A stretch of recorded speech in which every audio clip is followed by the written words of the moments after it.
Granpuff. Once upon a time, three little engines lived in their own little shed on their own little railway. Duke was brown, Falcon blue, and Stuart green. Duke was the oldest. He had been the first engine on the line, and named after the Duke of Sodor.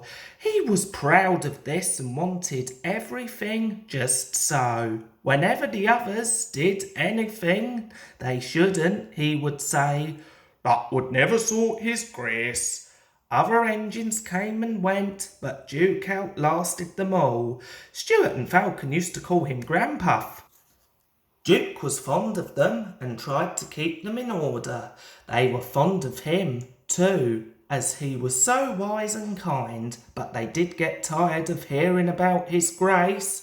Sometimes they would wink at each other and chant solemnly, "Engines come and engines go, Granpuff goes on forever." "You impertinent scallywags," Duke would say indignantly. "Whatever are young engines coming to nowadays?"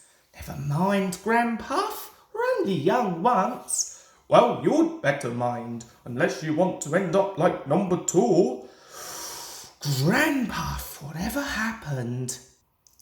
"Number 2," said Duke, "was American and very cocky. He roared roughly and often came off the rails. I warned him to be careful." "Listen, Bert," he drawled, "in the States we don't care a damn for a few spills." "We do here," I said, but he just laughed. But he didn't laugh when the manager took away his wheels and said he was going to make him useful at last. What did he do?"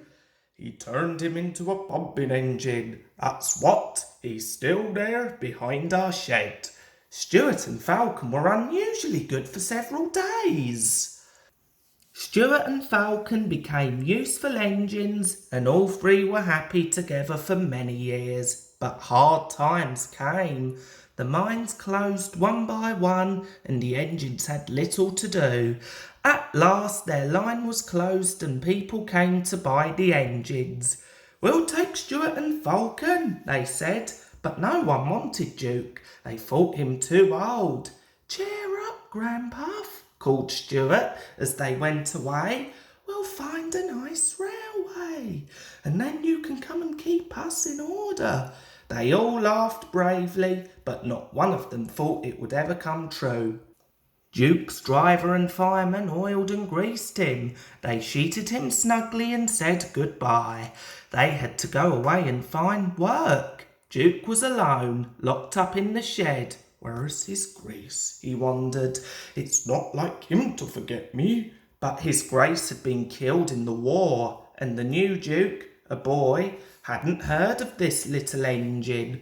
"Oh well," said Duke to himself, "I'll go to sleep. It'll help to pass the time." Years passed. Winter torrents washed soil from the hills over the shed.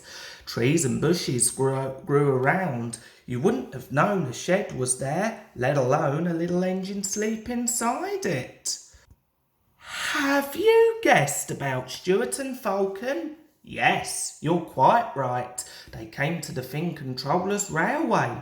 He gave them new coats and new names. Stuart became Peter Sam and Falcon Sir Handel. They preferred their new names. That was a long time ago, but they never forgot Granpuff and often talked about him when alone. They were excited that the Duke was coming to Skarloey and Rheneas's 100th birthday, but most disappointed with the Duke, who actually came, for he was only a man. But we must say no more, or we'll spoil the next story.